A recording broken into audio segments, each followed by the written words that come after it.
Hello, welcome to Pop Nick's Music. I am, as always, your host, Papa Nick Lewis. And this week, even though I say this a lot, we are doing something very different. We're going to talk about Disney music at Disney World. My wife and I are both big fans of Disney World. We go every year, and we love it. We love the attention to detail in the parks and in the resorts. If you are at an attraction, no matter where you look, somebody is accounting for the fact that you're looking in that direction, which I just love. We love the showmanship in the parks, the stagecraft that goes into that went into constructing these things, that goes into managing them, running them on a daily basis. So we're both really big fans of Disney. We go, like I said, we go every year.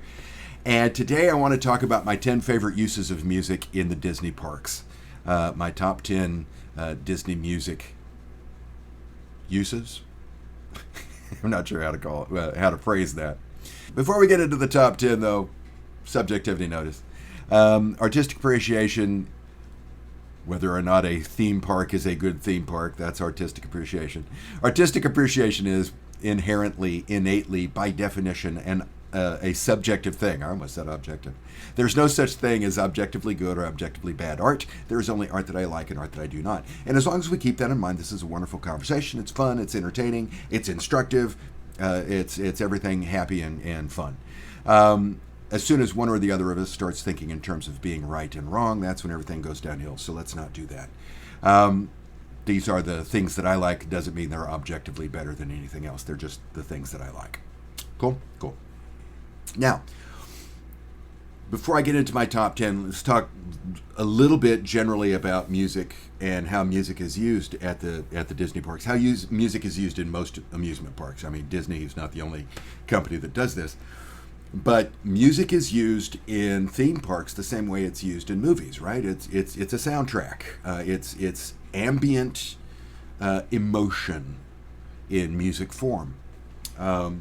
One of the things that I like about Disney, one of the things that I think they do better than other amusement parks, is they pay much more attention, first off, to making sure that the music and the area, the portion of the park that you are in, actually mesh together very well. And the sound design at Disney is spectacular. The music, the speakers are placed such that the music is never so loud that you have to, raise your voice if you're talking. And it's always at a good volume, right? You can hear it, you're aware that it's there, but it doesn't overpower anything. But it's always there. No matter where you go, the music is there. And you can, turn a corner and the music changes because you're in a different area now that has different music. And they've been able to design this well enough that it's really hard to find the areas of overlap where you can hear both, where you can hear the music from both areas. I'm endlessly impressed by this. One of the things that I pay attention to, I'm looking for those areas where I can hear music from multiple places at the same time. And there are not very many of them. So I like like I said earlier, the showmanship of it, the craftsmanship of it just impresses the hell out of me. And there's a lot of good music at the parks. So here are my top 10 favorite uses of music in the Disney park. As always, and really appropriately this time around, the Top 10 series here at Papa Nick's Music is unofficially sponsored by Schoefferhofer Beer. If you like beer, and if you like wheat beer and grapefruit, that's good beer. And I say appropriately because, as I have mentioned before, I first found Schoefferhofer. I first became acquainted with Schoefferhofer at the Germany Pavilion in the World Showcase at Epcot. So it's very much a Disney thing for me. Okay, we ready? I even wore one of my good Disney shirts for this today. It's hard to tell that it's a Disney shirt, but that's Mickey. This is one of my better Disney Hawaiians. And when I say one of my better, yes, I have several. Here are my top 10 favorite uses of music in the Disney parks, okay? Number 10. Sadly, this is defunct. It's no longer used there, but you can still find it. It's I think it's on this. I don't want to put my glasses on and check. I know I've got a couple of CDs over here of official Disney Park music, and I know it's on at least one of those. It may be on two of the three, and I'm sure you can find it on YouTube. And that's the Epcot entrance medley. Used to be played in the entrance area at Epcot. There's big fountains out front where most people, when they first walk through the gate, they look up. There's Spaceship Earth, the big ball. And you stop there and, ooh, look, it's the big ball. And you find a photographer, or you turn around and you take your selfie with the big ball. And this was the music that was played in the background. When I first went, the first time I visited Disney World was in the mid-90s. And it was being played then. And it went up through, I want to say, maybe the mid 2000-aughts. I don't think it made it all the way up to 2010, although, yeah, that's a time question. I don't do well with those. But it was the music that was playing in the background there in that entrance area of Epcot, and I love that music. It like most of the music that is ambient music in the park, it's on a loop. So the track that's on the CD here is on a loop. If you repeat it, you'll have a little bit of gap when the player restarts, but you can get close to the experience that you would have at the park just playing that thing over and over again, and I love it. Epcot entrance medley, number 10. Okay, number 9. Let's stay in Epcot for a bit. One of the attractions that I really like, for reasons that I have a hard time expressing, in Epcot is the Mexico Pavilion. Partly, I think, because it's dark and it's air conditioned, and it's, of all of the attractions in Epcot, the Three Caballeros boat ride has typically the shortest wait.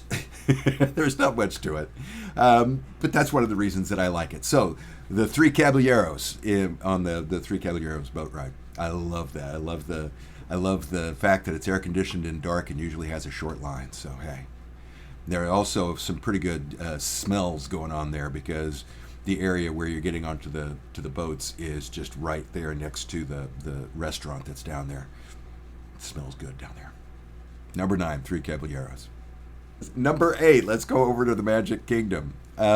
This is the song that you were probably afraid that I was going to bring up, because most people don't even like hearing the title. Yes, It's a Small World After All. Oh, I like It's a Small World. The song itself is notorious. It is one of the, like 3 most commonly cited songs that can easily get stuck in your head. It's a world of laughter, a world... Oh, okay, it's already stuck in your head, right? You don't even have to complete the line. And I don't want to complete the line because I don't want to get a copyright strike here. Disney lawyers. We do not mess with Disney lawyers. Here's the thing. If you get a song that has a loop that is very easily loopable, like It's a Small World is, all you have to do, if you get it stuck in your head, there is a... pick the version that you care to listen to, but they all have endings. And all you have to do is listen to a version of it that has an ending so that you know how to end the loop. Handy hint. You get it stuck in your head, slap that ending on it, cuts it right down. But until then, you've got a nifty little song running in your head. It's a Small World, from the Magic Kingdom attraction of the same name. Coming in at number 7. I've always had a soft spot in my heart for this attraction. The attraction is the Country Bear Jamboree. The song is the Bear Band Serenade. I love the Country Bear Jamboree. It's fun. It's cheesy fun, and I just enjoy the hell out of it. I have heard that the Country Bears are getting an update, and I mean, on the one hand, I'm always in favor of updating things, make new wrinkles, new twists. This is part of life. This is all to be encouraged. But on the other hand, I think, man, I like it the way it is, and if they lose too much of it, I'm gonna miss it. But for now, we still have the Bear Band Serenade at the Country Bear Jamboree. Coming in at number 6. Okay, when we're talking about atmospheric ambient music and how it can be used to enhance a park experience, the best example out of all of the Disney parks, as far as I'm concerned, is my number 6, and that's the Tower of Terror cue music. You can go to YouTube and do a quick search, because I did it right before I started this video, and you can find different length loops. I've seen them that are as short as a little under an hour, and I've found one that was a full 3-hour loop. Oh man, love that. But the Tower of Terror cue music. This is the music that's playing when you're standing outside waiting to get up into the building itself. And so you're just kind of walking through what is made to look like the public garden area around this old hotel. And the greenery is pleasant. Once you get close enough to where you're actually looking at the building is impressive, the way that it's been made to look like an old building. I mean, but there's not a whole lot to do. I mean, you're just kind of standing out there, and you might be standing out there for like an hour and a half, depending on how long the standby line is. But they have this music playing that just creates atmosphere. It's wonderful. It's old big band music. I will be honest, I have not researched this, so I don't know if it's actual old music or if it's music that they've written and recorded that they've made to sound old. For as far as I'm concerned, makes no difference. It's not like I'm going to track down the individual songs. I like this because of the ambiance that it creates. The music itself has been very heavily processed with reverb so that it sounds like a memory. It sounds like something that's playing in an old movie. That's something that's coming out of this coming out of the past, looming out of the fog, so that even if it's middle afternoon in frickin' Orlando, so you're standing out there, and even if it's in the middle of winter, you're dripping with sweat because it's hotter than hell, but you still have this music that makes it seem like it's creepy and it's at night, and wonderful creepy effect with this heavily reverb drenched music. I love it. I love the Tower of Terror cue music at the Tower of Terror Hollywood Studios. Brilliant. Okay, my top 5. These are all actual songs. Coming in at number 5. The Enchanted Tiki Room has a special place in my heart because when I was a kid, my father was a native of Los Angeles. My mother's family came from Oklahoma, but they moved to California. Yeah. Think Grapes of Wrath, yeah.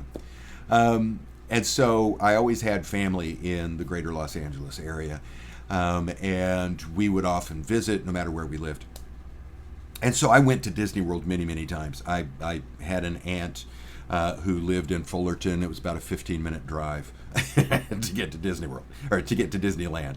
So I've been to Disneyland more times than I care to count ever since I was, yay tall. And when we went as a family, when I was a little kid, the Tiki Room was my dad's favorite attraction because he likes that kind of he likes lounge music. I've got Martin Denny album on the wall back here. Inherited that from my dad. As far as I know, I've probably got the largest collection of Martin Denny albums in the state of Texas. But he liked that kind of music, and so we would always go to the Enchanted Tiki Room. And I like that kind of music now as well. Wear Hawaiian shirts, for Christ's sake. So I love going to the Enchanted Tiki Room, which means I love the tiki room. And not that many tikis on it, but it's the tiki room. I love it so much that out on my back porch, where I sit and enjoy my beer and have my cigarette at night, we've got an Enchanted Tiki Room sign out there. So love the Tiki Room. Number 5, the Tiki Room. Number 4, And number three, I've essentially got a tie here. I've got the same comment about those, about both of them. I've got my spreadsheet up here, and the comment I have for both of them is, of course. Of course you're going to have this. They're both classic Disney attractions that have a classic signature song. And this is one of the very few times where I'm going to pull the waffly, weaselly on any given, because yeah, it's essentially a tie here. Today I've got number 4, Grim Grinning Ghosts from the Haunted Mansion, and I've got number 3, Yo Ho, A Pirate's Life for Me from Pirates of the Caribbean, but I could just as easily swap them. As I was putting them on my list today, I gave the slight advantage to Yo Ho, A Pirate's Life for Me, because I think it is used better in the queuing area at Pirates of the Caribbean than the music is used in the Haunted Mansion. Music is used effectively at Haunted Mansion, but it's not Grim Grinning Ghosts. It's the organy intro to it. But yeah, same thing for both of them. This is classic Disney. It's been very closely, it has been the association that most people have of a Disney park experience for 70 years now. I mean, it's what you would, if I'm going to make a list of top 10 songs used at Disney World, of course, it's going to have Grim Grinning Ghosts and Yo Ho, A Pirate's Life for Me. Number 4 and number 3, respectively. Okay, coming in at number 2. Now,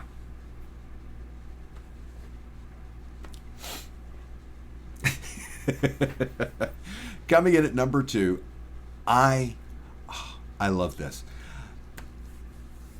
I do not, there are a lot of things that I like doing when I go to Disney, but there are very few things that I think of as must do, must have. I gotta do this. I've gotta do. If I don't do this, it's like I might as well not have gone. And one of the few that is like this is atypical, right? You would expect that, okay, if I'm going to go, I've got to do one of the really extravagant rides. I've got to do Tower of Terror. I've got to do Tower of Terror because I really like Tower of Terror. I've got to do Rock and Roller Coaster. Ooh, got to do that. I got to do one of the Avatar rides. Ooh, I'm iffy on the Avatar rides. Gotta do the Rise of the Resistance. I have yet to experience the Rise of the Resistance because the online queue has always been full every time I've tried to get into it. There are not very many of these that, for me, I've got to do it. One of the ones that I've got to do if I'm going to feel like I've actually had my Disney trip is Impressions of France. Which is the France Pavilion in the World Showcase at Epcot. And it breaks my heart because now it used to be, so you've got the France Pavilion, which has a restaurant. I'm sure there's some shopping of some sort in there as well. And then you've got a theater. And in the theater, they would play this. I'm saying Impressions of France. I should probably be saying Impressions de France. But you're in the theater and you watch this movie, and it's one of these that's got the multiple screens, so the curtains pull out to where your entire field of vision is taken up by the screen, and you've just got different, it's like a travelogue of France, and they play this wonderful music. A large portion of the music is original. It was written for this attraction, but there are also bits and pieces of music by French composers. We've got Eric Satie, we've got Claude Debussy, Saint-Saëns. I mean, there's a lot of really good music in here, and I love that music. I just adore that music. Sitting in that theater, I mean, I've got it on 2 of these CDs, and I occasionally listen to it and love it. But I really love it there because the sound is so rich and deep and full and beautiful and wonderful. And I just don't feel like I've been to Epcot if I didn't have a chance to sit through that movie. So Impressions of France, number 2. Now, my number 1. brought to you unofficially by Schoferhofer Beer. That's good beer. My number one song from Walt Disney World. I mentioned earlier that I've been to Disneyland more times than I can count. I mean, literally more times than I can count. Because I was like preschool the first time I went. I burst into tears when Mickey tried to shake my hands because he scared me, and my family has not let me live that down. Jesus. And went up through my college years going to Disneyland. I've been going to Disney World since, like I said earlier, the mid-'90s. There for a while I was averaging a trip every other year, but since the 2006 neighborhood, 2008, in that neighborhood somewhere, I've gone virtually every year. And so I've been to Disney World more times than I can easily count. I mean, if I spend some effort, I can do it, but I know it's going to be over 15. I've been to these things a lot, right? And so we're talking about Grim Grinning Ghosts, Yo-Ho, A Pirate's Life for Me, the Tiki Room. These are part of the fabric of my entire lifespan. But there are some of these things, like Impressions of France, that I encountered for the first time going to Disney World as an adult. And so I feel a little bit more ownership over these things. They aren't part of the tapestry of my childhood. They are part of the tapestry of my adulthood. And as such, because it's something that I found, it's something that I relate to rather than it's something that I relate to because it's a family experience, it has a little bit more resonance for me. See, I knew we would get some serious music appreciation going in here. But my number one is one of these. I had never heard this before that very first trip in the mid-'90s. And it is one of the things that if I go there and if I find out that the Carousel of Progress is down, I'm going to be upset, because I'm just not going to enjoy Disney World quite as much if I don't hear There's a Great Big Beautiful Tomorrow. I love that song. I love singing it. When I'm in that revolving theater, every time we go from room to room, you better believe I'm singing along with our friendly narrator. There's a great big beautiful tomorrow, shining at the end of every day. It's just a dream away. Oh, I love that song. I love the Carousel of Progress. It's just wonderful, cheesy fun. I love it. So those are my top 10 songs/uses of music at Walt Disney World. Do you have any opinions at all about this? Drop them down below. I always love to hear from you. Thank you for sticking it out this far. If you enjoyed the video, and I assume that you do, if you can hear me say this, then I would appreciate it if you'd click that like button. Click the subscribe button as well while you're down there. If you have not already, I would appreciate that. You might as well. It's free, right? While you're down there, also click that bell icon for notifications. That would be nice. Again, thanks for watching today, and I hope that the rest of your day is jubilant. See you soon.